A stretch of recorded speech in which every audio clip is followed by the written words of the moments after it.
Good day mga ka-idol! Update tayo sa PBA. Ayon nga sa ating insider, ang Meralco Bolts ino-offer daw ang kanilang rookie na big man na 6'9" na si Brandon Bates papunta sa SMB. At gusto nga makuha ang dalawang player ng SMB na sina Vic Manuel at Simon Enciso. Napapabalita kasi na si Vic Manuel ay nilagay na nga sa trading block ng SMB at ilang konferensya na or season nang hindi naglalaro si Vic Manuel para sa SMB dahil nga sa meron itong iniindang injury. At the age of 35 ay marami nang iniindang injury si Vic Manuel at malaki ang posibilidad na bumababa na ang kanyang kalidad at syempre ang kanyang minuto, kaya naman inilagay na ito ng SMB sa trading block. At sa dalawang panalo nga ng SMB sa Philippine Cup ay hindi pinigyan man lang ng minuto si Vic Manuel ng SMB dahil na rin ang mga bench players nito ay naiangat na rin ang kanilang kalidad, kaya naman inaasahan na anytime kung meron mag-o-offer sa SMB para makuha ang serbisyo ni Vic Manuel ay pakakawalan na ito hanggat meron pa itong trade asset or trade value. Alam naman natin, mayroon pa rin kakayahan na kayang-kaya pa rin ni Vic Manuel magdala ng isang kupunan, lalong-lalo na kinakailangan siya ngayon ng Meralco Bolts at malaki ang maitutulong ng Meralco or ni Vic Manuel sa Meralco Bolts dahil na rin sa kulangan ng big man rotation. Kinakailangan lang maging kondisyon si Vic Manuel kahit hindi ito nabibigyan ng minuto ng SMB. Alam naman natin ang kakayahan na meron si Vic Manuel. Kayang-kaya nito makipagsabayan pa rin sa mga batang team ngayon sa PBA, kaya inaasahan na anytime ang negotiation na nangyayari sa Meralco Bolts papunta sa SMB ay kinakailangan maging finalize or magkasundo sila. Alam naman natin na ang Meralco Bolts nagkakaproblema din yon sa coaching staff dahil nga ang kanilang coaching staff ang nagdadala ng timon ay si Nenad Vucevic. Although si Luigi Trillo ang inilagay nila bilang head coach, pero ang nagmamando ay si Nenad Vucevic. At ayon nga sa ating insider, si Brandon Bates ay gusto rin ng SMB.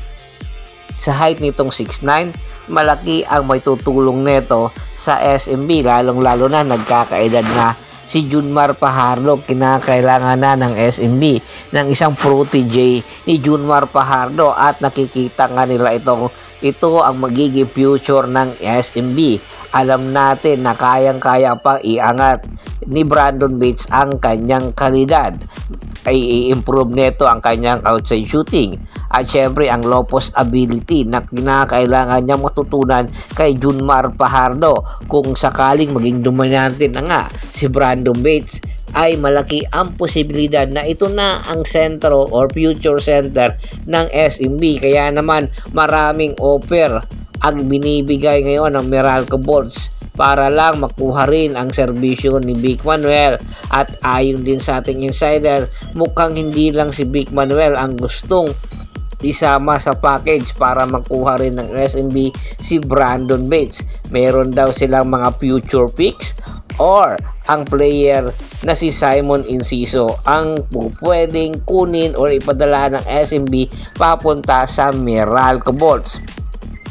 Sa pag-asang magbago pa ang kalidad o ang ihip ng hangin ng Meralco Bolts ay magpapakawala na sila ng big man. Kaya naman anytime kung magkakasundo ang dalawang panid, ang SMB at ang Meralco Bolts, ay isasama nga si Simon Enciso. Alam natin ang mga gwardiya ngayon ng Meralco Bolts ay walang mga street shooter. Kinakailangan nila ang kalidad na meron si Simon Enciso sa Meralco para lumalim ang guard rotation neto at malaki ang posibilidad kung maidadagdag man si Simon Enciso at Vic Manuel sa kanilang lineup ay isa na itong magiging championship contender dahil na rin sa experience na Simon Enciso at Vic Manuel sa playoffs.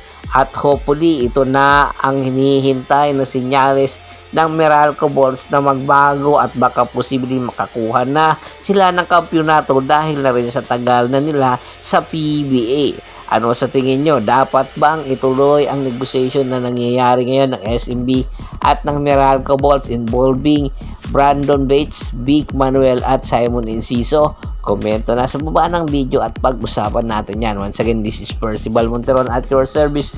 Don't forget to subscribe my sports channel at don't forget to click the notification bell button para nga maging updated palagi sa kwentuhan.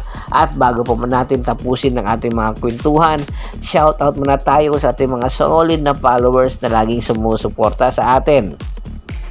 Kay Sir Rafael Branya, Criston Mariscal, Julio Soche, Kagawad kat sa kinudukusin ng Hagonoy, Bulacan, Ronald Bersubidad, John David Gulapa, Ricky Lanza ng Ricky Rider TV ng Tansa, Cavite, at si Mr. Yornol Belches ng Cebu City.